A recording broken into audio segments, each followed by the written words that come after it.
Welcome back in another lecture of polity. For latest update, you can follow us on our Telegram channel or on our website that is www.orodaIAS.com. और अगर आप PGP batch join करना चाहते हैं या फिर आपको कोई क्वेरी है तो आप इन नंबर्स पे कांटेक्ट कर सकते हैं। और इन बुक्स को परचेज करने के लिए you can check it on Flipkart and Amazon. So start करते हैं हमारा आज का लेक्चर। सो अब तक हम अपनी जो पॉलिटी की बुक थी लक्ष्मीकांत, उसके पार्ट 9 तक कवर कर चुके हैं। सो आज हम स्टार्ट करेंगे पार्ट 10।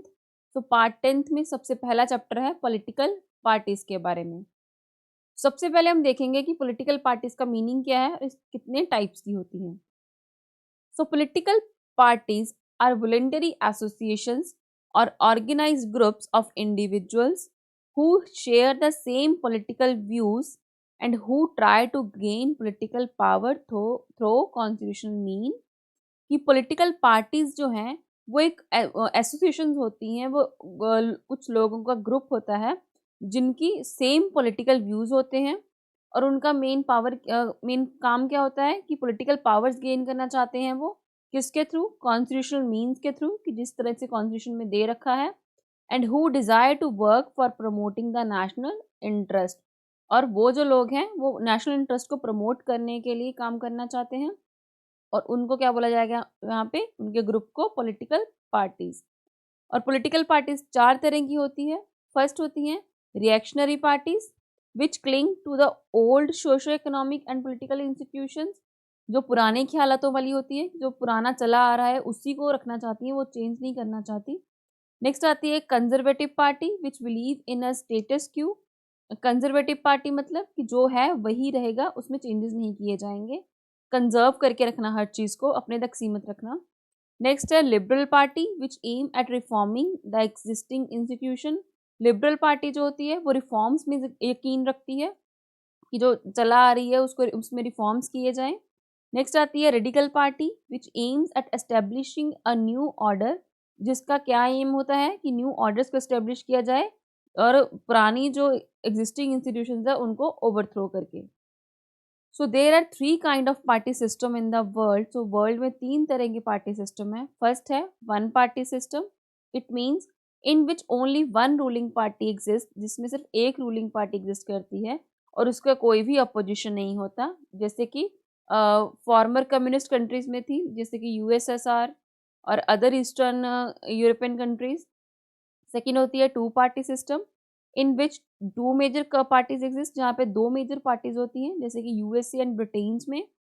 नेक्स्ट है multi party system in which there are number of political parties leading to the formation of coalition government, कि जहाँ पे काफ़ी number of multiple number of political parties होती हैं, और अगर वहाँ पे गवर्नमेंट जब बनती है तो कॉलिशन में बनती है। कॉलिशन का मतलब कि एक गवर्नमेंट को मेजोरिटी नहीं मिल पाती, तो वहाँ पे 2 पार्टीज मिलकर गवर्नमेंट बनाती हैं। सो ऐसा कहाँ पे है? फ्रांस में, स्विट्जरलैंड में एंड इटली में। सो नेक्स्ट हम देखेंगे कि पार्टी सिस्टम में इंडिया की, इंडिया में कैसा पार्टी सिस्टम है। So Indian party system has the following characteristic features. सबसे पहला है मल्टी पार्टी सिस्टम। तो इसमें क्या बोला गया है कि the continental size of the country, की जो साइज है कंट्री का और जो कंट्री की डाइवर्सिफिकेशन है, डाइवर्सिटी है, और the adoption of universal adult franchise, और हमारे इंडिया में जो है यूनिवर्सल अडल्ट फ्रेंचाइज को अडॉप्ट किया गया है। और भी बहुत सारे ऐसे फैक्टर हैं, has given to a large number of political parties, तो जिसके कारण काफ़ी सारी जो large number of political parties है वो राइज हो रही हैं। So India has a large number of political parties in the world. जो इंडिया है उसमें पूरे वर्ल्ड से सबसे ज़्यादा पॉलिटिकल पार्टीज हैं। एंड इंडिया में जो है वो हर तरह की पार्टी मिलती है। लेफ्ट पार्टी हो गई, centrist party, right party, communal party, non communal parties. Consequently the hung parliament, hung assembly and coalition government has become a common phenomenon. Hung parliament का मतलब कि एक एक पार्टी को वहाँ पे मेजोरिटी नहीं मिल पाती, तो 2 पार्टीज मिलके जो है वहाँ पे पार्लियामेंट बनाती है, तो उसको क्या बोलते हैं?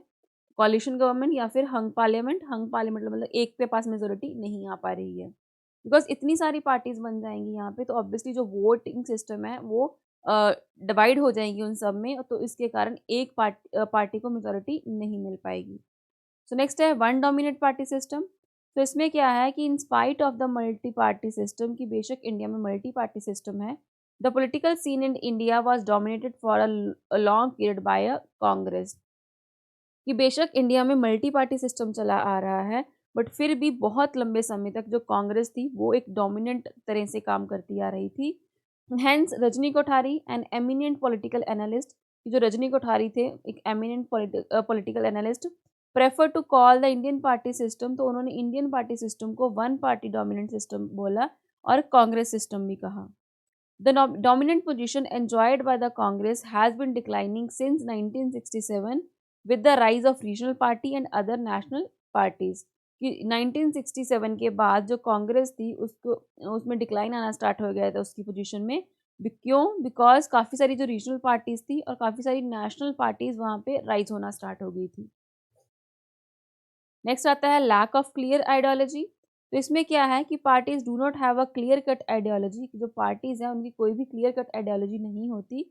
दे all are ideologically closer to each other, कि उन सबकी जो आइडियोलॉजी होती है वो मोस्टली एक दूसरे के क्लोज ही होती है, कि नेशनल इंटरेस्ट में काम करना, लोगों का बेनिफिट करना. They have to close resemblance in their policies, की जितनी भी पॉलिसीज एंड प्रोग्राम्स वो लाने की कोशिश करती हैं वो सारे ऑलमोस्ट एक क्लोज रिजम्बलेंस के ही होते हैं, एक दूसरे से काफ़ी मेल खा रहे होते हैं. And almost every party advocate democracy. हर पार्टी क्या करती है? डेमोक्रेसी लाने की कोशिश करती है. Secularism, socialism and गार्डनिज्म.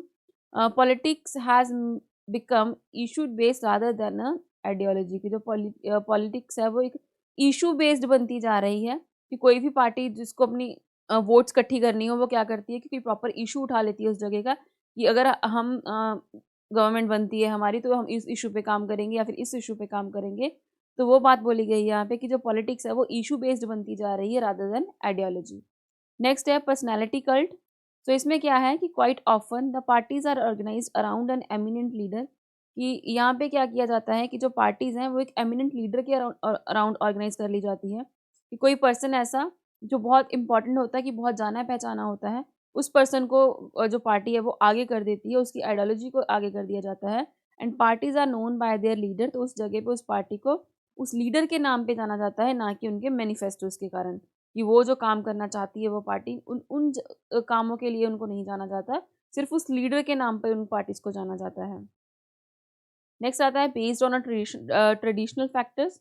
तो इसमें क्या है कि in the western countries the political parties are formed on the basis of socio economic and political programmes. कि वेस्टर्न कंट्रीज में जो पॉलिटिकल पार्टीज थी वो socio economic and political programmes के बेसिस पे बनाई जाती थी. And on the other hand, a large number of parties in India are formed on the basis of regions, caste, language, culture, race and so on. कि India में काफ़ी सारी जो पार्टीज़ हैं वो रिलीजन के बेसिस पे बनाई गई हैं, कास्ट के बेसिस पे, लैंग्वेज एंड कल्चर के बेसिस पे बनाई गई हैं. नेक्स्ट आता है एमर्जेंस ऑफ रीजनल पार्टीज़. तो इसमें क्या है कि another significant feature of the Indian party system is the emergence of large number of regional parties and their growing role. Indian party system का एक और सिग्निफिकेंट फीचर है कि इसमें काफ़ी सारी जो large number of regional parties emerge हो चुकी हैं और उनका रोल भी दिन पर दिन ग्रो होता जा रहा है. They have become the ruling party in various state. और ये जो रीजनल पार्टीज़ हैं काफ़ी सारी स्टेट्स में ये रूल भी कर रही हैं. And in the beginning they were confined to the regional politics only. और स्टार्टिंग में ये जो रीजनल पार्टीज़ थी वो सिर्फ रीजनल पॉलिटिक्स तक ही सीमित रहती थी, कि उनके एरियाज़ में किस चीज़ की ज़रूरत है, उनके रीजन में किस चीज़ के लिए डेवलपमेंट करने की ज़रूरत है, कि उसी तक वो सीमित रहती थी, उन्हीं के केसेस तक सीमित रहती थी. But of late they have came to play a significant role in the national politics. तो अब जो है वो नेशनल पॉलिटिक्स में भी सिग्निफिकेंट रोल प्ले करने लगी हैं. क्यों? कोalition गवर्नमेंट के कारण, क्योंकि सेंटर पे एक पार्टी को जो है मेजॉरिटी नहीं मिल पाती, तो उसके कारण उनको कोalition में गवर्नमेंट बनानी पड़ती है. तो वहाँ पे कभी कभी रीजनल पार्टीज़ को भी इंक्लूड कर लिया जाता है. नेक्स्ट आते हैं फैक्शंस एंड डिफेक्शंस. तो इसमें क्या है? Factionalism, defections, splits, merger, fragmentation, polarization and so on have been an important aspect of the functioning of political parties in India. यहाँ पे क्या है कि जो स्प्लिट्स होते हैं, पार्टीज टूट जाती हैं, फ्रेगमेंट हो जाती हैं, तो ये भी एक इम्पॉर्टेंट एस्पेक्ट्स हैं पॉलिटिकल पार्टीज का इंडिया में. Lust for power and material consideration have made the politicians to leave their party and join another party और स्टार्ट अ न्यू पार्टी. तो ये जो पार्टी मेंबर्स होते हैं वो ऐसा क्यों करते हैं, क्यों अपनी पार्टी से अलग हो जाते हैं? कि उनको पावर की चाहिए होती है, उनको अपनी मटेरियल कंसिडरेशंस को जो मतलब जो उनकी मटेरियलिस्टिक नीड्स होती है उनको कंप्लीट करना होता है, उस चीज़ के लिए वो अपनी पार्टी से टूटकर किसी और पार्टी को ज्वाइन कर लेते हैं या फिर कोई नई पार्टी बना लेते हैं। And this phenomena cause political instability, जिसके कारण जो पॉलिटिकल इंस्टेबिलिटी कॉज हो जाती है सेंटर एंड स्टेट दोनों लेवल पे ही। नेक्स्ट है लैक ऑफ अफेक्टिव ओपोजिशन। तो इसमें क्या है कि an effective opposition is very essential for the successful operation of the parliamentary democracy prevalent in India. अगर अभी जो गवर्नमेंट काम कर रही है, जो पार्लियामेंट्री डेमोक्रेसी है, अगर उसको आपको ढंग से ऑपरेट करना है तो उस चीज़ के लिए एक अफेक्टिव ओपोजिशन पार्टी का होना बहुत ज़रूरी है कि सो दैट कि जो गवर्नमेंट अभी होंद में है वो अपने ढंग से काम कर सके। So it check the autocratic tendency of the ruling party, की जो पार्टी रूल कर रही है ये उसकी ऑटोक्रेटिक टेंडेंसी को चेक करती है, कहीं वो पार्टी ऑटोक्रेटिक होकर काम तो नहीं कर रही, कि जो वो जो काम कर रही है वो लोगों के हित में ही कर रही है ना, अपने हित में तो नहीं कर रही है। However, in the last 50 year, an effective, strong, organized and viable national opposition could never emerge। कि पिछले 50 सालों से कोई भी जो स्ट्रॉन्ग इफेक्टिव ओपोजिशन पार्टी है वो इमर्ज नहीं हुई है। The opposition parties has no unity, क्योंकि जो ओपोजिशन की पार्टीज है उनमें कोई भी यूनिटी नहीं है, उनके मेंबर्स जब चाहें वो अपनी पार्टी से अलग हो जाते हैं। They have fail to play a constructive role, जिसके कारण वो कंस्ट्रक्टिव रोल प्ले नहीं कर पा रही हैं in the functioning of the body politics and in the process of a nation building. So next है recognition of the national and state parties, की जो नेशनल एंड स्टेट पार्टीज उनको कैसे रिकॉग्नाइज किया जाएगा। The election commission registers political parties for the purpose of election. यहाँ पे जो इलेक्शन कमीशन है वो पॉलिटिकल पार्टीज को रजिस्टर करते हैं इलेक्शन कमीशन के लिए, इलेक्शंस के पर्पस के लिए। And grant them recognition as national और स्टेट पार्टीज, और उनकी जो पोल की परफॉर्मेंस है उसके बेसिस पे उनको नेशनल और स्टेट पार्टीज की रिकॉग्निशन दी जाती है। सो बाकी की जो पार्टीज बचती हैं उनको रजिस्टर्ड या फिर अनरिकॉग्नाइज्ड पार्टीज डिक्लेयर कर दिया जाता है।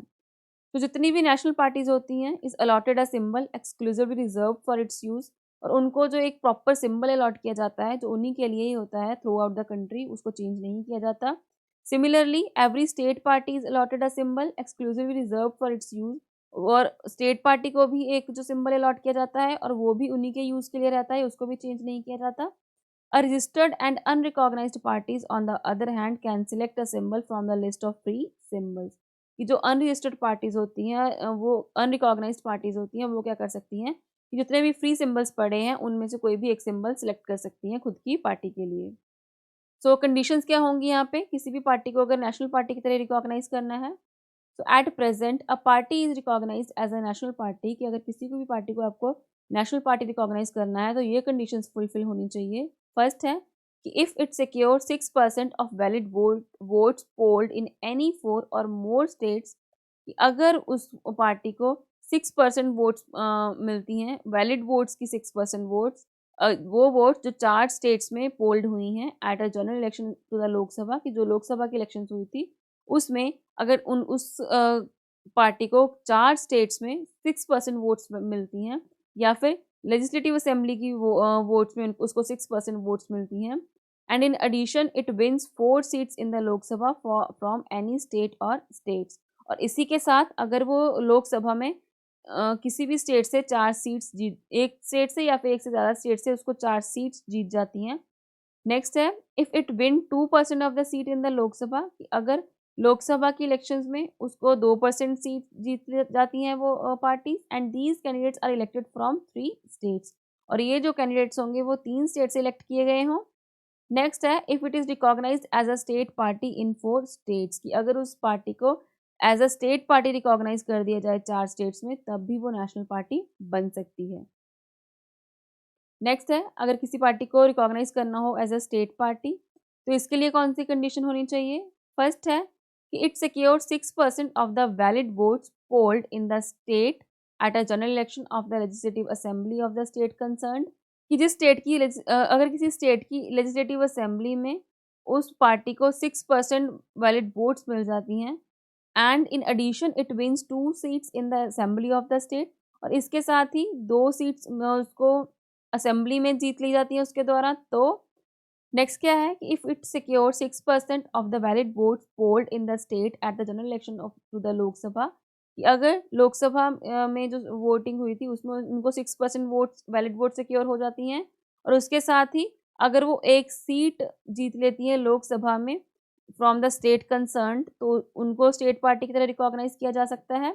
या फिर if it wins 3% of the seat in legislative assembly, अगर वो लेजिस्लेटिव असेंबली में 3% सीट्स जीत जाती हैं, या 3 seats in assembly whichever is more. Next है if it wins 1 seat in the Lok Sabha for every 25 seats, कि हर 25 सीट पे वो एक सीट जीत जाती हैं लोकसभा में, और any fraction therefore allotted to the state at a general election to the Lok Sabha from that state concerned. Next क्या है कि if it secure 8% of the total valid votes polled in the state at general elections to the Lok Sabha, अगर 8% seat vote जो है वो secure कर लेती है, जितनी भी वैलिड वोट थी उनमें से जो पोलिंग हुई थी लोकसभा के लिए स्टेट्स में, और to the legislative assembly of the state, और इस चीज़ को कब ऐड किया गया था, इन 2011। सो इसी के साथ हमारा पॉलिटिकल पार्टीज का चैप्टर कंप्लीट होता है। मिलते हैं अपने नेक्स्ट लेक्चर में नेक्स्ट चैप्टर के साथ। Thank you.